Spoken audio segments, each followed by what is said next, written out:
거기에 내 인생에 사로잡히고 싶지 않다. 그래서 자기의 인생은 없는 겁니다.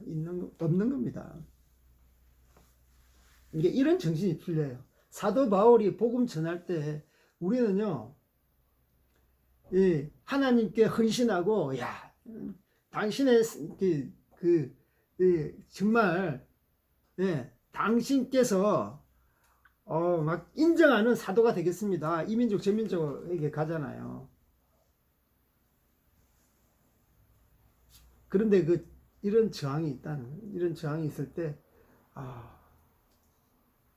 참 마음이 많이 어렵죠. 그런데 사도 바울이 어떻게 견뎠냐? 여기 뒤에 딱 말씀이 나오는데 2절 하반절에 우리 하나님을 힘입어 많은 싸움 중에 하나님의 복음을 너희에게 전하노라. 고난 능력 어떻게 이겼느냐? 하나님을 힘입어. 하나님을 힘입어. 나의 힘을 힘입어서는, 나의 능력 힘입어서는 이 고난과 능력을 돌파할 수 없는 겁니다. 인간적인 버티는 것은 한계가 있어요. 그래, 내 참지. 꾹꾹 눌러서 참는 거예요. 상처받아도 참지. 꾹꾹 누르는 거예요. 내 자존심이 짓밟았지. 그래, 나 하나님 사랑하니까 참아야지. 나는 선교사니까 참아야지. 나는 이 땅 티베트인들 섬기러 왔지. 참아야지. 어이구 힘든데 참아야 되는 거예요. 그러면 한계가 있습니다. 하나님의 능력, 하나님께서 주신 힘으로 그것을 돌파해 나가야 되는 거예요. 그래서 사도 바울은 하나님을 힘입어 복음을 너희에게 전하였다. 이것이 지금 오늘 굉장히 중요한, 사도 바울이 어떻게 고난과 능력 가운데 어떻게 돌파했느냐. 하나님을 힘입었다. 힘입는 것은 무엇입니까? 내가 하나님을 이렇게 하나님의 힘을 갖다가 내 속으로 이렇게 들어오게 하겠습니다. 그게 아니에요. 하나님의 힘입는 것은 하나님 앞에 탁 다가갔을 때 하나님께서 힘을 갖다가 주는 겁니다. 하나님의 능력이 입히우는 거예요. 입히우는 거예요. 내가 하나님을 입겠다. 하나님 뭐 옷 주세요. 능력이란 옷 주세요. 입겠다. 그게 아니에요. 어떤 권위, 왕의 권세는 입혀주는 거예요. 입혀주는 거예요. 천부께서 우리에게 주신 거예요. 그래서 하나님께서 주신 재능은, 천재는 그 말 그대로 하늘이 내려주는 거라 그러잖아요. 하나님의 능력, 복음을 전하는 능력, 어떤 능력과 고난 가운데서도 돌파하고 복음을 이방 민족에게 전하는 능력은 그분께서 입혀줘야만이 우리가 감당할 수 있는 거예요. 그러니까 하나님의 능력을 힘입는 것도 내 중심이 아닌 것이죠. 내가 입겠다 하면 입고, 입기 싫어요 하면 벗는 게 아닙니다. 그분께서 입혀주면 내가 하나님의 능력에 사로잡히는 거예요. 그래서 사도 바울은 이렇게 어렵고 힘들고 고난과 역경과 능욕과 그런 지옥 가운데서도 돌파할 수 있는 것은 하나님께서 능력의 옷을 입혀주셔서 많은 싸움과 그런 환난, 그런 저항 가운데서도 돌파해 나갔다는 것을 말씀해 주고 있는 것입니다. 그래서 1절, 2절 복음이 얼마나 가치 있기 때문에 나는 이 복음을 위해서 이 난관을 헤쳐나갔다라고 말씀하고 있는 것입니다. 우리 3절, 4절 물 좀 갖다 주세요. 3절, 4절 시작. 우리의 금연은 간사함이나 부정에서 난 것이 아니요 속임수로 하는 것도 아니에요. 오직 하나님께 옳게 여기심을 입어 복음을 위탁받았으니 우리가 이와 같이 말하면 사람을 기쁘게 하게 하시며 오직 우리 마음을 감찰하게 하시는 하나님을 기쁘시게 하게 하시며. 아멘.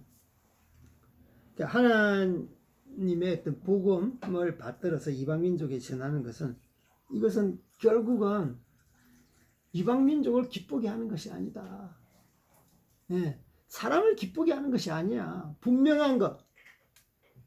나는 나의 주 하나님만 기쁘게 하겠다. 이 분명한 이 복음 전함의 어떤 의도, 목적에 대해서 말씀하고 있는 것입니다. 감사합니다.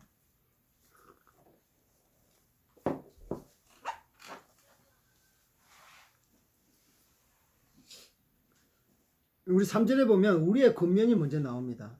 우리의 겉면, 뭘 겉면하는 것입니까? 복음 전파할 때 그 복음에 대해서 사람들한테 이렇게 전달할 때, 근데 그런 겉면, 이 겉면은 헬라어로 파라클레시스라고 해요. 파라클레시스. 우리 따라해 보겠습니다. 파라클레시스. 파라클레시스. 이게 이제 겉면이란 말인데, 이 말이 어디에서 나왔느냐? 보혜사 성령에서 자주 쓰는, 보혜사는요, 헬라어는 파라클레토스라고 해요. 비슷하죠. 파라는요, 옆에서라는 겁니다. 파라. 예. 파라는 옆에서. 이 클레토스 이제 원형이 클레오인데요. 이거는 부르다, 간청하다, 단언하다, 격려하다, 위로하다 이런 말입니다. 그래서 파라클레토스 보혜사는 옆에서 돕는다, 옆에서 위로한다, 옆에서 격려한다, 옆에서 간구하고 간청한다. 예. 말할 수 없는 탄식으로 우리의 말할 바를 성령님께서 우리에게 말하게 하시고 배후에서 간청하고 간구하시는 그 보혜사 성령을 말하는 거죠. 그 여기서 이제 겉면이 이제 거기서 비슷하게 그래서 위로자 뭐 이렇게 격려자 대언자 보혜사 성령님을 이렇게 다른 말로 하잖아요. 여기서 겉면도 그 줄기에서 나온 말인데 파라클레시스 옆에서 돕는 이거 겉면하는 거 옆에서 돕는 거 어떻게 돕는가요? 때로는 마음을 위로하기도 하고 권면하기도 하고 복음 전할 때 이것을 나의 권면, 우리의 권면이라고 해요. 복음이 단순히 예수 믿으면 구원받습니다. 예수 믿지 않으면 지옥 갑니다. 양당간에 결단하십시오. 빨리 결단하세요. 지금. 응? 지금 당신에게 환난과 저주가 있는 것은 예수 안 믿기 때문에 그렇습니다. 지금 빨리 양당간에 결단하시오. 예수 천국, 불신 지옥. 물론 그렇게 전도할 수도 있겠지만 이 권면은요 어떤 시간 가운데 어떤 상황 가운데 서로 간의 어떤 이해 가운데 이 사람의 어떤 입장에 서서 사람마다 입장이 다르잖아요. 사람마다 그 성장 배경이 달라요. 가정 환경이 달라요. 이 사람의 그 학력 얼마나 많이 배웠는지 달라요. 처지가 다르다고요. 지금 현재 감정 상태도 다르다고요. 그래서 권면이란 말은 그 사람의 입장에서 돕는 거예요. 그 사람의 입장에서 격려하고 위로하는 거예요. 때로는 간청도 하게 이러면 안 됩니다. 강하게 청하. 옆에서 기도도 하는 거예요. 그래서 우리의 권면 그 목적이 뭡니까? 복음이 그 민족, 그 영혼에게 전달되기 위해서 우리의 권면이라고 했습니다. 우리의 권면은 간사함이나 부정이나 뭐 속임수로 나온 것이 아닙니다. 오직 4절에 하나님께 옳게 여기심을 입어 복음을 위탁받았으니 우리가 이와 같이 말하면 사람을 기쁘게 하려 함이 아니요 오직 우리 마음을 감찰하시는 하나님을 기쁘게 하려 하심이라. 여기 이제 복음 전달하는 그 모든 것들이 사람으로부터 나오지 않았는데 그 사람이 뭐냐면 사람 마음 가운데 간사함, 부정. 이 간사함이 뭐냐면 거짓입니다. 거짓. 간사함이 거짓이에요. 이 간사라는 뜻이 헬라어로 프라네스, 뭐 우리나라 말하고 약간 달라요. 미혹시킨다, 속인다라는 뜻이에요. 이렇게 복음으로 속여서 어떤 자기 이익을 취하는. 그래서 나는 복음 전하는 데 있어서 절대 이 복음 전하는 것으로 인해서 이방 민족이 복음을 믿는 것으로 인해서 나는 어떤 사사로운 이익을 취하지 않는다. 그들을 속이지 않는다. 속임수가 아니다. 절대 거기에는 오류가 없다. 그러니까 내 중심적인 복음 전도가 아니다. 라고 말씀하는 거죠. 그리고 부정에서 나온 것이 아니다. 이건 깨끗한 것이다. 그래서 이걸 종합해 보면 사람을 기쁘게 하기 위한 것이 아니에요. 나를 기쁘게 하는 것도 함도 아니요. 여러분을 기쁘게 하는 것도 아니요. 나의 유일한 목적은 하나님께 영광 돌리고 하나님을 기쁘게 하기 위함이다. 내가 복음 전하지 않으면 하나님께서 기쁘시지 않는 거예요. 복음이 전달될 때 복음이 뭡니까? 하나님의 생명이에요. 어둠에서 태어나서 어둠으로 죽어가는 이방민족이 복음으로 생명을 얻는다면 제일 기뻐하시는 분이 누구십니까? 하나님이 기뻐하신다. 나는 하나님을 기뻐하기 위해서 이 이방의 사도로서 부름을 받았다. 이것을 말씀하고 있는 거예요. 그래서 정말 이 자기 사도로서의 정체성, 나는 하나님을 기쁘게 하기 위한 것이다. 내가 내 자신을 막 이렇게 복음 많이 전하고 전도왕이 되어서 내가 상 타고 내가 다른 사람부터 인정받고 그 낙후된 곳에서 복음을 전하니까 다른 사람들로부터 존경받고 그거 아니다 나는. 그리고 이 이방 민족에게 교회가 개척되고 교회가 건물이 커지고 믿는 사람의 숫자가 늘어나고 1차적인 목표는 그게 아니다. 하나님이 기뻐하는 것이다. 그러니까 2차적으로 결과적으로 이방민족에게 교회가 개척되고 많은 영혼들이 주님을 불러서 구원을 받고 그러면 좋은 일이죠. 근데 결국엔 1차적인 어떤 목표, 1차적인 목적 그건 하나님만 기뻐하게 하는 것이다. 내가 이 복음 전하는 것이 하나님을 기쁘시게 하는 일이 아니라면 나는 이거 안 한다. 그러니까 하나님이 기쁘시니까 이방민족도 복음 받고 교회가 개척되고 하나님 나라가 확장되고 또 이방을 뛰어넘어서 다른 민족으로 복음이 계속 흘러가는 것이죠. 그것은 2차, 3차적인 어떤 목적, 이유가 될 수 있지만 1차적인 것은 하나님을 기쁘게 하는 것이다. 그래서 사역자의 아이덴티티, 정체성은 분명해요. 내가 복음을 열심히 전했어요. 이 땅 가운데서 기도하고 예배하고 전도했어요. 그런데 이 결실이 미흡해. 몇 명 예수님 믿지도 않았어. 뭐 이슬람 같은 경우에는 10년 동안 사역했는데 한 명도 없어. 그래서 풀이 죽었고 자기 자신 스스로 실패감과 좌절감에 하나님 앞에 대들고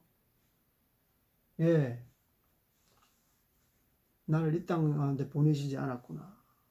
그러면서 시리에 빠져서 나의 지나간 10년, 20년의 인생은 그냥 휴지 조각에 불과하구나. 이런 좌절감. 내가 헛되게 살았구나. 이런 실패감이 몰려올 때가 많이 있어요. 선교지가 다 막 이렇게 뭐 윌리엄 캐리라든지 뭐 그런 위대한 이렇게 선교사처럼 그렇게 많은 교회가 개척되고 학교가 세워지고 그런 건 아니잖아요. 그래서 사도 바울의 분명한 내가 선교하는데 하나님을 기쁘게 한다. 그 다른 이렇게 예수 믿는 사람이 많아지고 교회가 개척되고 이것은 사실 본질이 아니다. 그 본질은 무엇이냐? 하나님께서 기뻐하시면 그걸로 나는 대만족이다. 사실 이런 사람이 본질에 충실하고 그 핵심 가치에 충실한 사람이 상처 덜 받고요. 오히려 더 많은 일을 해냅니다. 근데 역으로 생각해 보세요. 만약에 그 자기의 결실할 그 열매들이 굉장히 많다. 그러면 자기가 기쁜 거죠. 자기가 이렇게 업적이 이렇게 좋다. 티베트 민족에 갔는데 제가 복음을 전해가지고 막 3,000명의 막 교회당을 짓고 한번 설교하니까 베드로처럼 수천 명이 개심하고 회심하고 예수님께 돌아오고 그러니까 결과하고 상관없이 내가 복음의 사도로서 그 땅에 보내심을 받았다. 나의 본질은, 나의 목적은 그분께서 기쁨을 받으시면 그것이 나는 다다. 이게 이제 사도 바울 마음 가운데 있는 거죠. 그래서 우리가 복음을 전할 때, 전도할 때, 예. 친척들 전도하기 쉽지 않잖아요. 이웃들한테 전도하기 쉽지 않잖아요. 그리고 그 뭐 학교에서, 직장에서 전도하기 쉽지 않은데, 이 마음, 나의 본질은 내가 복음 전하는데 상대방이 반응하고 상관없이 하나님께서 기뻐하시면 나는 그것이 다다. 그것이 전부다. 라는 생각으로. 그러니까 복음 전하는 자의 그 정체성에 대해서 이렇게 기록을 하고 있는 것입니다. 우리나라가 저기 평양 대부흥의 부흥으로 인해서 우리나라가 이렇게 복음이 성장하게 되었는데, 제가 좀 공부하다 보니까 1903년 8월에 그 원산 부흥 운동이 먼저 일어났어요. 원산 부흥. 원산이라면 그 지금 북한에 있고 동해에 있는 원산만이라고 배가 정박할 수 있는. 예. 그 원산에서 하디 선교사라는 사람이 선교를 했습니다. 하디 선교사는 유명한데요. 의사인데. 거기서 그 강원도 원산과 그 강원도 북부 쪽에 이제 선교사에 쭉 이렇게 복음을 전했는데 1903년 8월에 여자 선교사들이 싱글 여자 선교사들 많잖아요. 그 원산도 이제 해변가니까 좀 물도 맑고 되게 쉬기도 좋고 그 수양회 하는데 말씀 뭐 부흥회, 예, 성경 공부 우리 여자 선교사들이 선교하다가 많이 지쳤습니다. 이제 말씀 사경회로 좀 이렇게 강사로 섬겨 주십시오. 예, 그렇게 이제 요청을 했는데 하대 선교사가 수락을 하고 그래서 성경 공부를 이제 준비를 하고 있는데 은혜를 받았어요. 그래서 성경 공부 인도를 위해서 이제 준비를 하다가 이렇게 성경 공부하면서 은혜를 받았는데 그때 성령께서 강력한 임재가 일어났어요. 그래서 회개를 하게 되었는데 참 그 당시만 하더라도 하디 선교사는 좌절감 가운데 있었어요. 5년 동안 원산에서 베이스를 구축하고 복음을 증거했는데 교회가 개척되는 게 굉장히 미미했어요. 그래서 5년 넘게 원산에서 사역했지만 뭐 한 5명 뭐 하여튼 신자도 없었고 막 선자가 있어도 막 떠나가고 안정되지 않으니까 나름대로 최선의 노력을 다했으나 아무런 결실이 없었다 이렇게 고백해요. 그래서 성령의 강력한 임재로 인해서 회개 기도를 하는데 이런 기도를 해요.